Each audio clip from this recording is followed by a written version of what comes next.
such a thing. Look.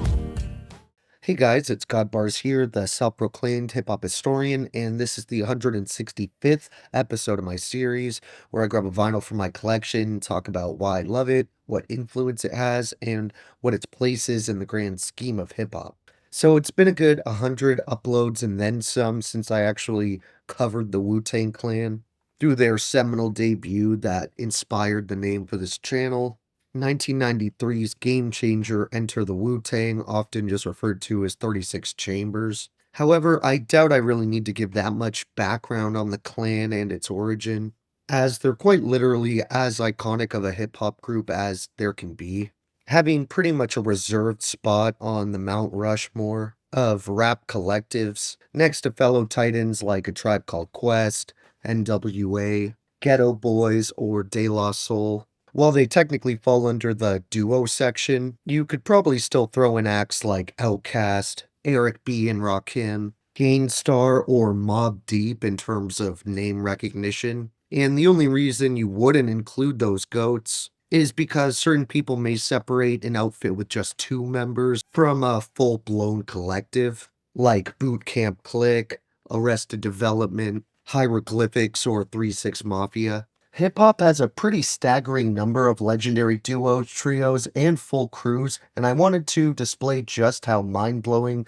the amount is by sharing some groups I have at least one record from in the collection. When you really sit down and take in the level of quality and quantity we're dealing with here, you realize it's even more impressive how the Wu has managed to just dominate through every decade and multiple means. For example, even with a plethora of game-changing acts like Public Enemy, Run DMC, Beastie Boys, Cypress Hill, The Roots, Bone Thugs and Harmony, The Fugees, The Logs, Above the Law, Farside, Goody Mob, Brand Nubian, Dipset or The Diplomats, Little Brother, Boogie Down Productions, Onyx, EPMD, UGK, Black Star, Helta Skelta, Smith& Wesson, Black Moon, Naughty by Nature, The Dog Pound, Capone and Noriega, Diggin' in the Crates Crew, Souls of Mischief,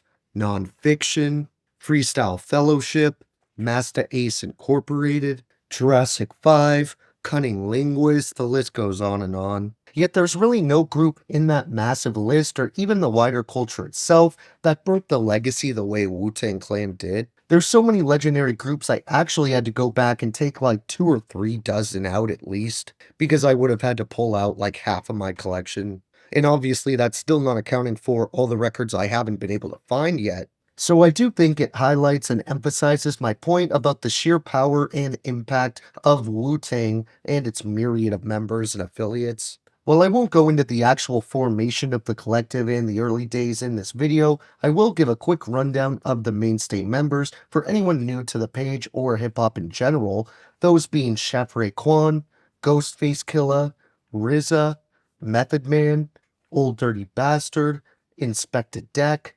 Jizza, Yukod, Masta Killa, and Capadonna. Of course, you also have a huge chunk of affiliates and associated acts under that Wu-Tang Killa Bees army umbrella, but I wanted to go through the main bulk of the essential projects released internally before going a bit more outside the camp. When it comes to iconic rap groups that saw members have individual success in their own solo careers, really nobody even comes close to rivaling the Wu. And I've already talked about a handful of those projects on the page, most of which are from Ghostface Killah, as if you didn't know he's been in my all-time top 3 for well over a decade now. We still aren't done with him either, as there's another good 3 or 4 Ghost albums I have in my collection that I adore and definitely plan to talk about. They just understandably got trumped by something like Supreme Clientele, since that's arguably my favorite solo release from a Wu-Tang member period. However, I didn't have that vinyl when I initially started the channel, so while I probably would have done it first if I had it then,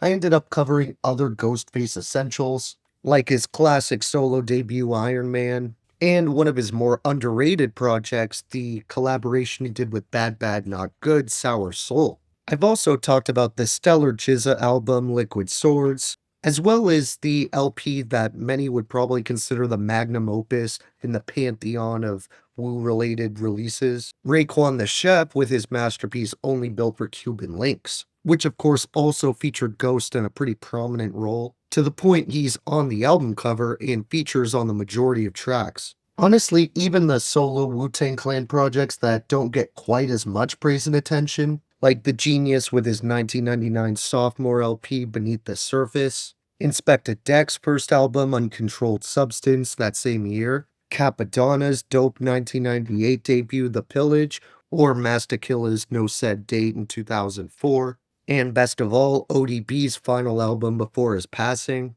which I'd still go out on a limb for as the most underrated solo Wu-Tang project. They are still virtually all worth your time, and at the very least have a handful of small, fiery, and memorable moments. Of course, there's more notable picks that will have their day on this channel sooner or later, like Old Dirty's Return to the 36 Chambers or Method Man's Tikal, but I just wanted to point out that you'd be hard-pressed to find many straight-up whack albums by pretty much anyone in this movement. Wu-Tang Forever is a very special album for a number of reasons, but arguably the most important is how it was the final album with ODB's involvement, and in that sense, many people consider it to be the last true blue Wu-Tang Clan album. At least the final release with all the original members. While that can make Old Dirty's appearances on here slightly bittersweet in retrospect, the upside is we get nearly 2 hours of content across this vast double album, and despite certain fans being of the opinion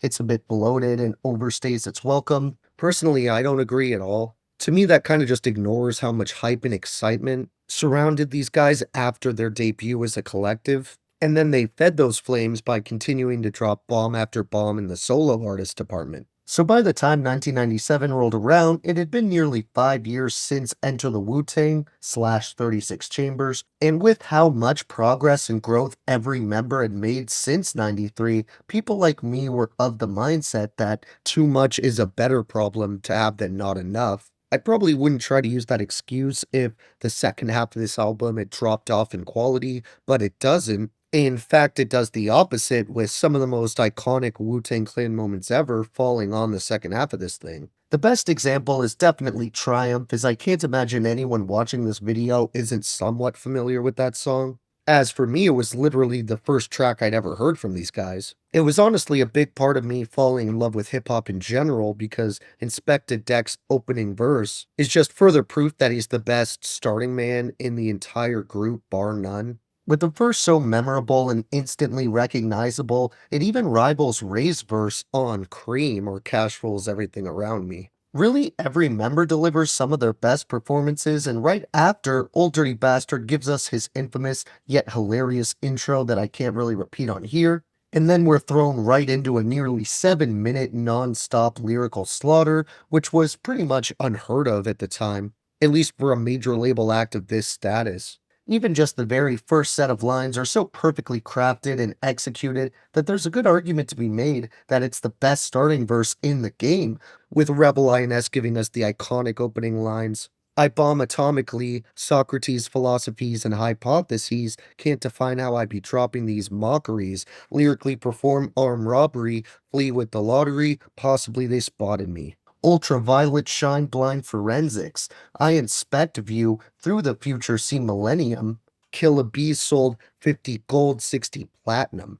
Of course, the next verse after Inspected Dax is pretty cold too, but as much as Method Man snaps with As the world turns, I spread like germs, and everything that follows, the one other verse I have to share some lines from is the third and final one off the gut-wrenching song Impossible. Ghostface Killah not only won Verse of the Year for this masterclass in storytelling and poetry, but even to this day I believe he still maintains this is his best piece of writing, and I think I would have to agree. Because even though I have a more nostalgic and personal connection with songs like Reunited or It's Yours, the dense and technically proficient verses in those songs don't have quite this level of emotional impact. This is one of those tracks that despite me finding it a good 15 years after its initial release date, I remember listening to it on repeat countless times, and both RZA and U-God shell out some of their best flows and schemes to play their part and set up Ghost for this emotional tale of loss. This verse is much too long and dense for me to just read out entirely,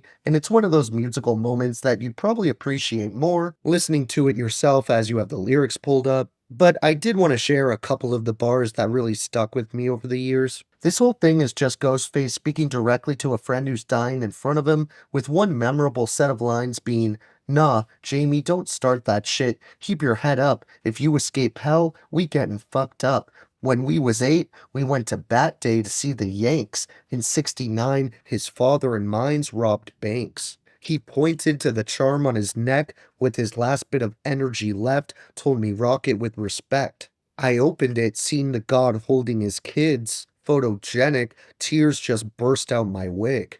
The only real issue I have with the length of Wu-Tang Forever is it doesn't give me a whole lot of time to discuss all the amazing moments I'd like to share, but if anything, that's more of a reason to go check it out yourself if you haven't yet. As you'll come to expect with virtually any Wu-Tang Clan related project from this era, all the production is handled in-house, but it isn't solely RZA behind the boards this time. For Wu-Tang Forever, we get some assistance from affiliates like Fourth Disciple, True Masta, and Inspector Deck himself. However, the guest appearance side of things gives us a lot more to work with, as we get features by the likes of Papa Wu, Uncle Pete, Takitha, Street Life, and a pretty sizable chunk of the songs list Capadonna as a feature, but he was basically an official member at this point for all intents and purposes. For honorable mentions and favorites, I'm gonna skip over Impossible and Triumph since the track list is so extensive on this thing, and instead I'm gonna name my overall top 3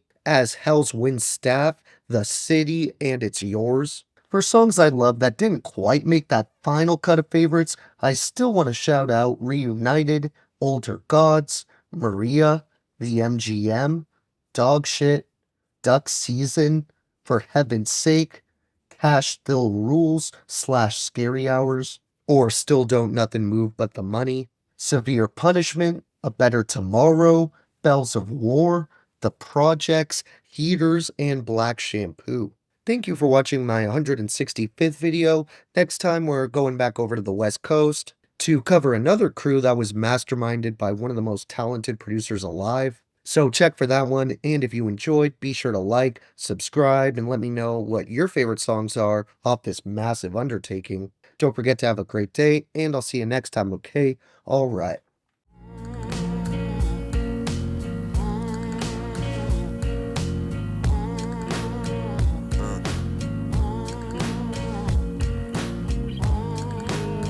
Who would do such a thing? Look, I stand in the flame of a feeling we call pain.